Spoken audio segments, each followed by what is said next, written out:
So today's video is going to focus on trying to find the plot of land that the second settler of Milford, Massachusetts, Josiah Ball, gave to a slave that he took home from Boston as a tiny baby. The story I found was very interesting, and I'd like to know where it all happened. So today I'm going to use this history book and Google Earth and some old maps and see if we can't pinpoint old Duno, the slave's plot of land.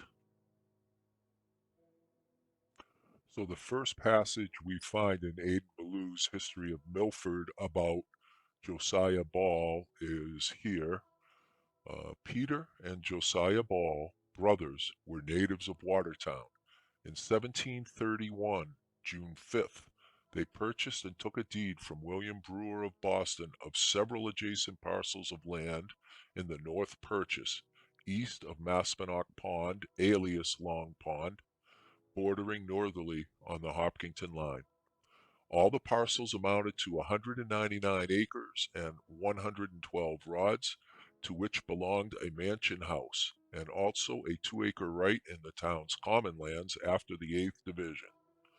For all this estate they paid Brewer £180.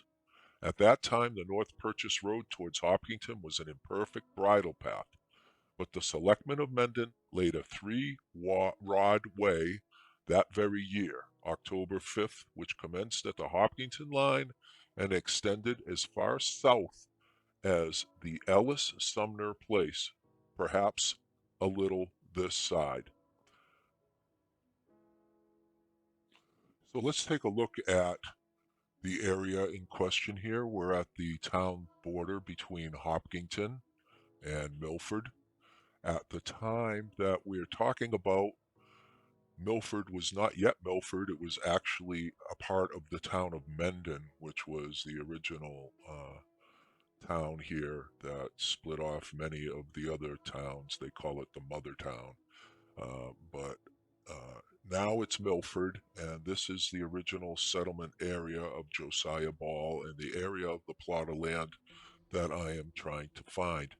So I'm going to put up the map closest to the time that Aidan Ballou wrote his book, which is 1872. And we're going to take a look at what we can find here as far as where that original cart path ran to.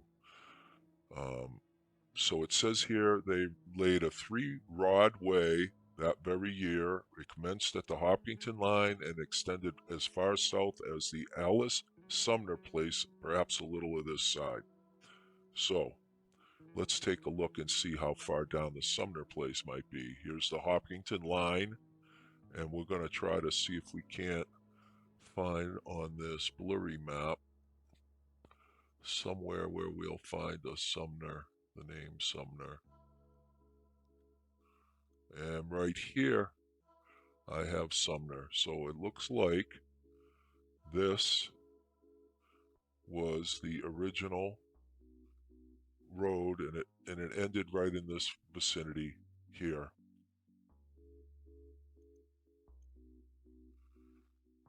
There it was suspended for some years. Peter Ball, who by division with his brother Josiah owned the northeasterly portion of the lands bought of Brewer, as far north as the Haven place, finally sold out to different purchasers. So let's see how far north our subject of search is. We're going to look for the Haven place. We've got Haven Street here, so that's a clue. And we head all the way up north here, and we have LC Haven. That stands for Luther C. Haven.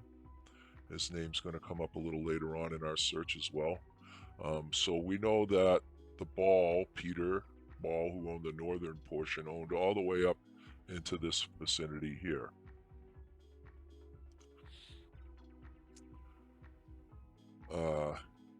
Peter finally sold out to different purchasers and located himself in Southborough, where he became the progenitor of all the Ball families in that area of town.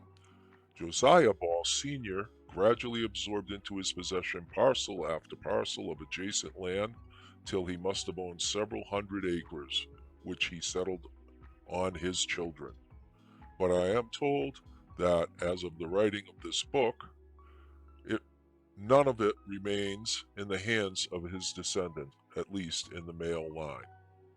So if we look at a map here from 1831, we can see the original Purchase Street running down past Camp Street, past Haven Street, and down to Tyler Street, where originally Tyler Street was Purchase Street. The original cart road ran, and they stopped it here. And then later on, a few years later, when they decided to widen the rest of the old path, they picked it up here and they started running down towards town. And eventually, I'm not sure at what point in time or in what year, but it was early on, they decided to straighten Purchase Street. So they did so. They straightened it out here, and today you drive along Purchase Street, you come through here, and this is called Tyler Street. The only building that shows up on the old map is a meeting house. And this meeting house was the original North Purchase Village meeting house for the Methodists. It was also, this black dot, I believe, is a schoolhouse.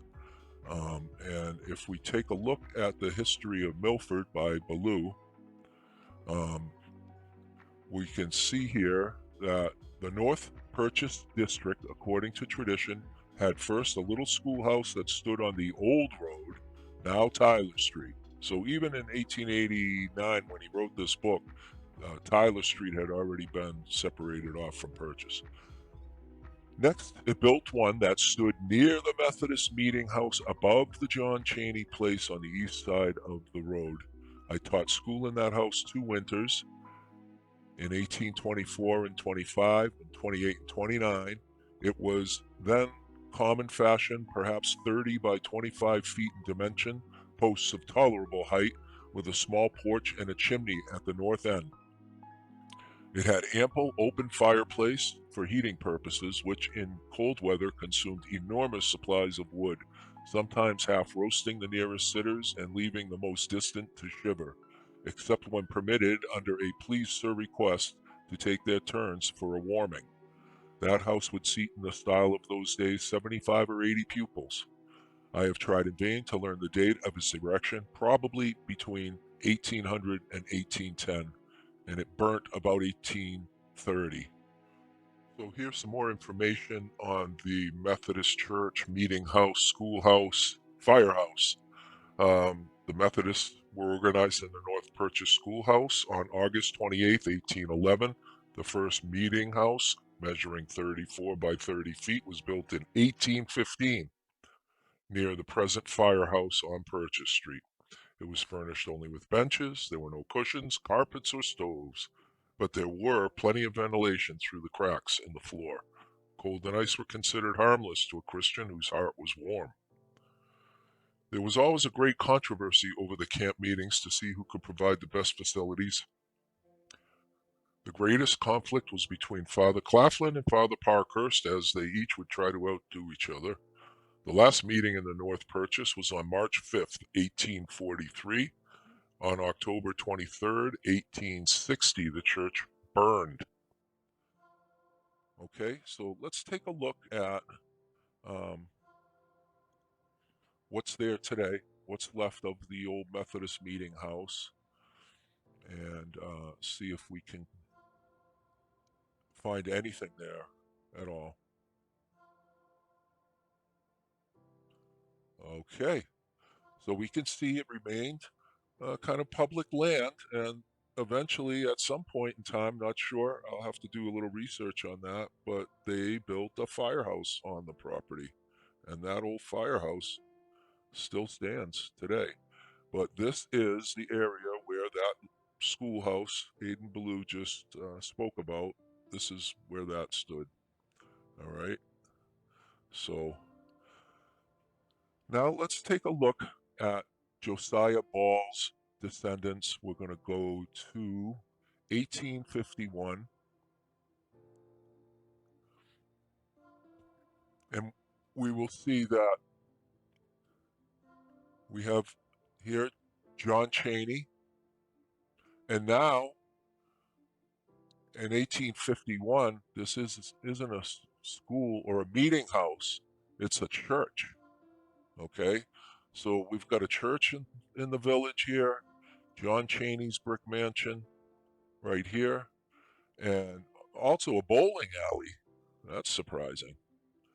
I didn't think bowling was a thing back then, but apparently it was. Um, and now we have schoolhouse number 9 down the road from there. Um, so let's take a look here and see what happened. So it says it was burnt about December 20th, 1830. The district took early action for building a new house on land offered by Josiah Ball on the east side of the road, about 25 rods north of Haven Street Junction. They voted to build it of brick, 31 by 24 feet, and completed it in 1832 at a cost of about $524. It is still in use for the convenience of North Purchase Primary School. So let's take a look at that and see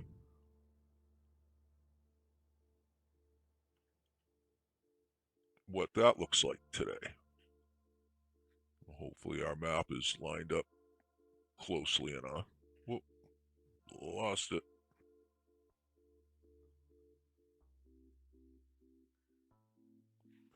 And there we have it. This is the old number 9 North Purchase District schoolhouse. Still standing today. I believe they still offer tours now and then. The Milford Historical Society does them. And this was land donated by our chief subject of this video, Josiah Ball.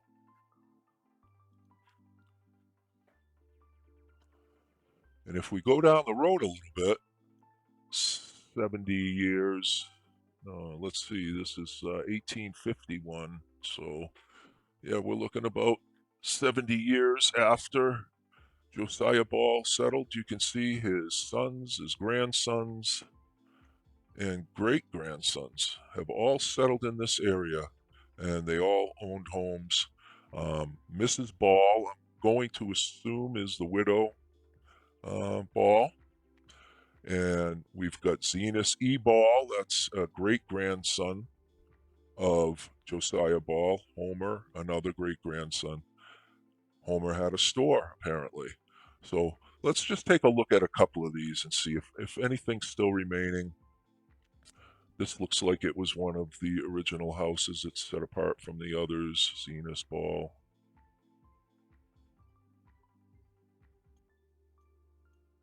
And there we have beautiful period home from somebody that was quite wealthy. This is a beautiful piece of property. Not sure if this is an addition that was put on later. The foundation's granite, so it looks like maybe not.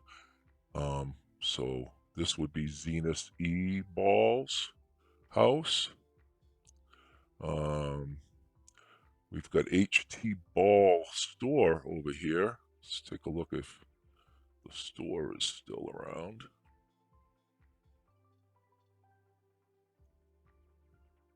No, that's a new house. I think we're a little bit further down the road. Here we go. It would be this one here, would be H.T. Ball store.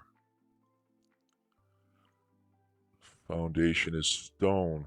And a lot of these later buildings that were built by the Ball family did have these stone and mortar foundations, as opposed to the originals that had granite block.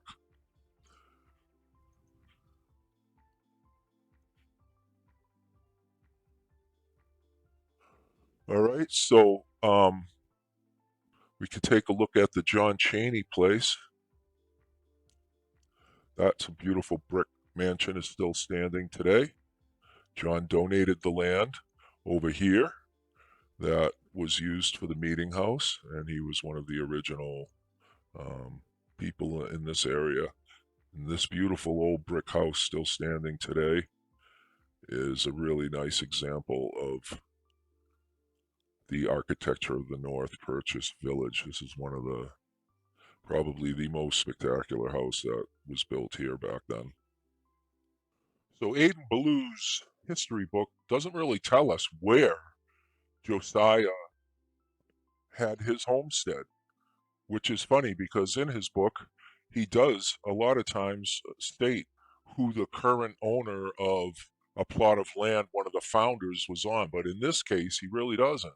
So I'm looking for the plot that Josiah was on, and my final goal is to find the plot that Josiah gave to Duno. So I'm going to read a letter here, which Josiah's great grandson, H.T. Ball, sent to him in response to Aiden Ballew asking him for information on his family for the book he was writing. And this is where he got the information on the passages that we just read. So this was written on October 28th, 1868, and it says, Dear Sir, in looking over old papers, I find that Josiah Ball and Peter Ball in 1742 bought of Brown of Boston 188 acres of land in North Purchase, bounded on one Hovey on the south. The Hovey house stood near where that Colonel Peter Corbett formerly lived. The line was just south of the brick schoolhouse. Okay, so we know Josiah Ball's original property was, the line was just south of the brick schoolhouse. And he mentions where it was bounded on the east and on common land and by a bridle way leading to Hoppington. That's Purchase Street. They divided that tract, and Peter took the north part in 1758. He sold part to Jonathan Whitley, and in 1767, Mr. Whitley sold to my grandfather, Josiah Ball, Jr. His father was still living when my great-grandfather died. He left his part to part Henry Ball's father. Can't really read that part. Afterward, it passed into the hands of Luther Haven, all except some 12 acres of land, which my great-grandfather gave to Andrew Duno. He was a colored man. The way he came to Milford was this. My great-grandfather went to Boston on horseback, and when there, a friend gave him Andrew. He was then about 4 weeks old. He fetched him home on the horse's back, getting home in the night time. He keep him till he was 21 year old, then made him a present of a horse. He went to Marlboro and traded the horse for his wife Rose. My great-grandfather then bought a schoolhouse and fixed it up as a house for him and gave him the improvements of the land that I spoke about above. That land, some of it, I sold about 3 years since. Andrew, I find, had 3 sons and 2 or 3 daughters. One of them, Mrs. Smith, is now in the almshouse over 100 years old. So that kind of falls in line with the passage that was finally put into the history book about Mrs. Judith Smith. So we know that the last descendant, the known one of Duno, is Mrs. Judith Smith. And we know that he gave him, it seems like he bought a schoolhouse and fixed it up for him and gave him the improvements of the land that I spoke above.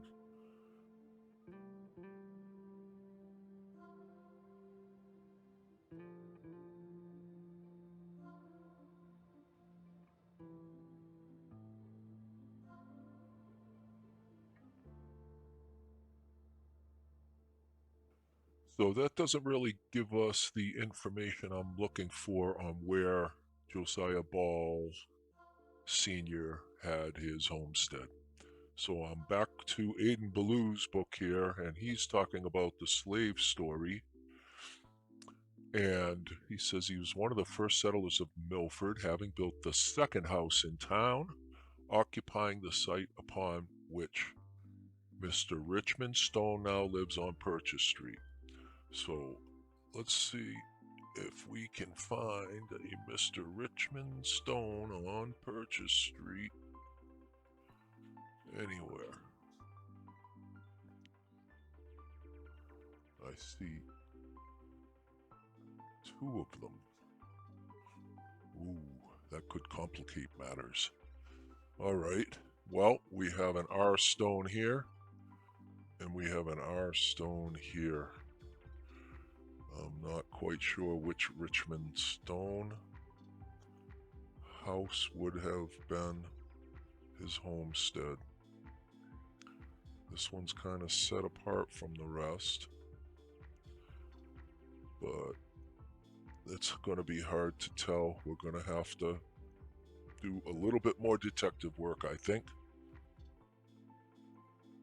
Okay, so I think the best clue we have so far is the fact that the last descendant of Duno was named Judith Smith, and that the land eventually ended up in the hands of Luther Haven. So let's go on to the Mass Land Records, 1731 to 1839 Grantee Index, and let's look under this for the last name Haven and see what we can come up with. All right, so we have Haven here. Let's see if we can find a Luther Haven and see what property he may have with a Judith Smith listed on here as the grantor. So Joseph, Jubal, Levi, Lewis, Luther. Here we go. Okay, he did a lot of business here. Caleb Cheney, John Bowker, John Corbett, Levi Madden, Jesse Cheney, John Claflin, Hunting, Madden, Luke Wales, Judith Smith, Milford, Judith Smith, 250. Book 250, page 587.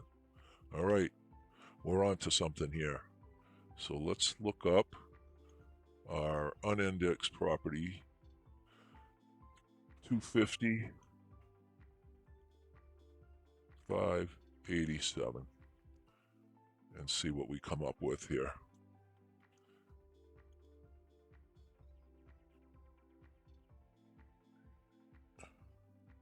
Carter's Land. So this is the second page of a deed. That's going to finish up. That's not what I'm looking for, though. Okay, and here's the beginning of the deed we are looking for. Judith Smith to Luther Haven. Judith Smith and Luke Smith, husband. Receipt hereof acknowledge and sell a certain piece of land situated in said Milford and the North Purchase, so called, it being a house spot, given to Andrew Duno, late father of the said Judith Smith, by the last will and testament of Josiah Ball, late of said Milford, deceased, budded and bounded as followeth, beginning at the wall at the road near said deceased's dwelling house spot, being south of said house spot, then north 63 2/3 east 4 rods, then south 48 degrees east about 10 rods, and south 63 degrees 2/3 west 4 rods.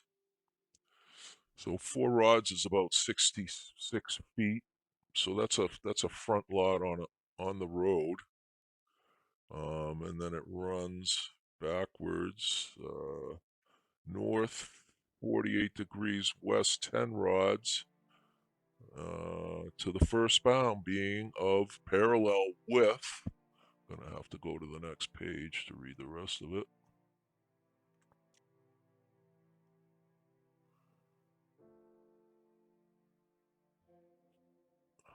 From end to end, so it's parallel from end to end.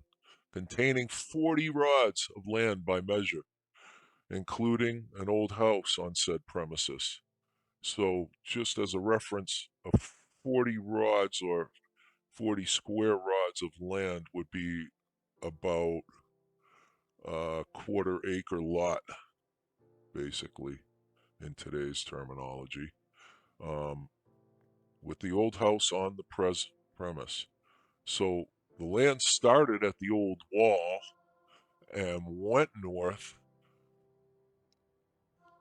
So if the wall was south of the premises, then that is going to tell me that the house lot that we're talking about is going to be, this would be Josiah Ball's original homestead lot, okay? It's right next door to the brick schoolhouse that he donated the land for.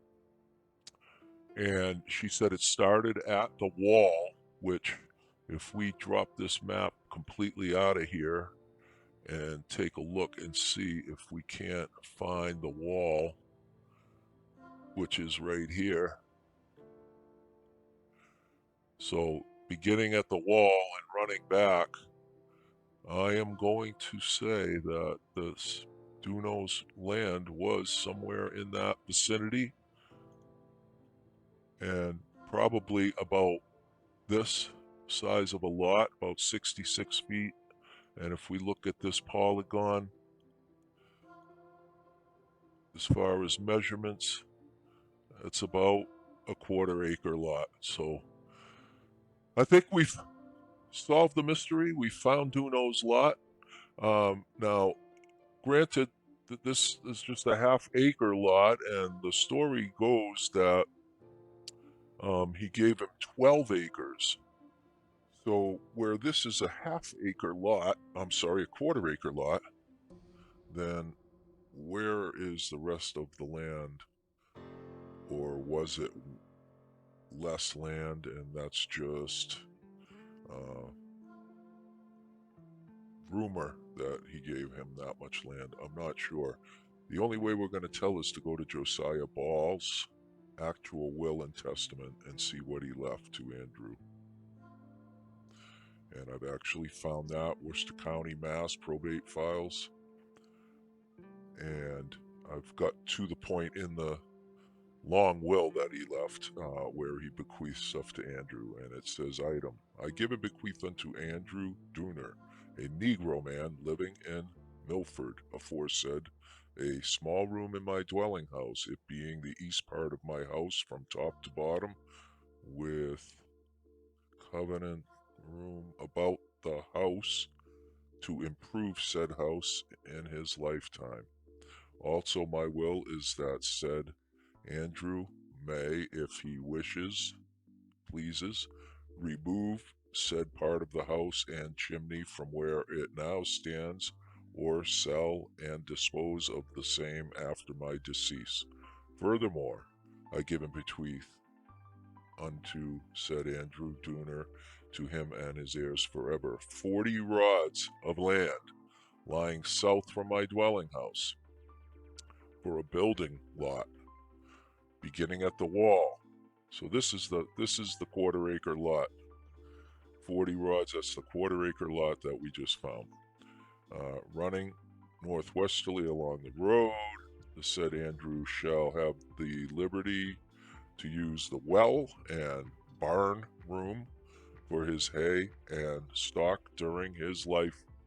And furthermore, I give and bequeath unto the said Andrew Doomer the improvements during his natural life of the land hereafter mentioned, namely a piece of meadow and upland, being a part of my farm in said Milford, lying in the Peck Meadow, containing about 4 acres on the west side of the brook.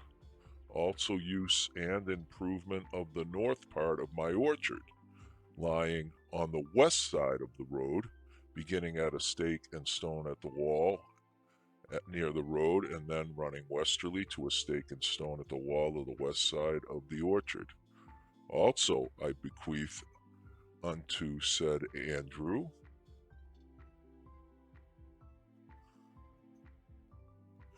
another piece of land lying near my dwelling house at the northwest corner of the plowed field, then running easterly upon the wall, southerly on a lane, crossing the brook to the south part in the lane, then northeasterly to the road leading to Mr. Madden's, to a heap of stones, then westerly to John Corbett's land, then westerly bounding on Hopkinton and Hopkinton Road to the first bound, excluding the road above given in land. The said Andrew is not to come into possession of any of the above mentioned grants till after my decease. I will bequeath to the said Andrew the sum of £9 lawful silver money to be paid to the heirs of said Andrew after the decease of the said Andrew, to be paid by my executor out of my estate. So that's very interesting that Josiah treated Andrew so well in his will, and it kind of goes to the point here that I believe that Josiah really thought of Andrew as a son, and he raised him from when he was 4 weeks old, and from the amount of land that he left him and silver. Uh, it's not something that I think you would typically see a slave holder do. So I think at this point, we can probably say that Josiah thought of Andrew as a son. He treated him the same as his regular family in his will by leaving him things. And I think it's an interesting story that not too many people know about. So next time you're driving up Purchase Street and you're driving by the little brick schoolhouse, think about Andrew, think about Josiah Ball, and think about the past lives that were living here in the North Purchase a couple of hundred years ago. Thanks for visiting. Thanks for watching the video.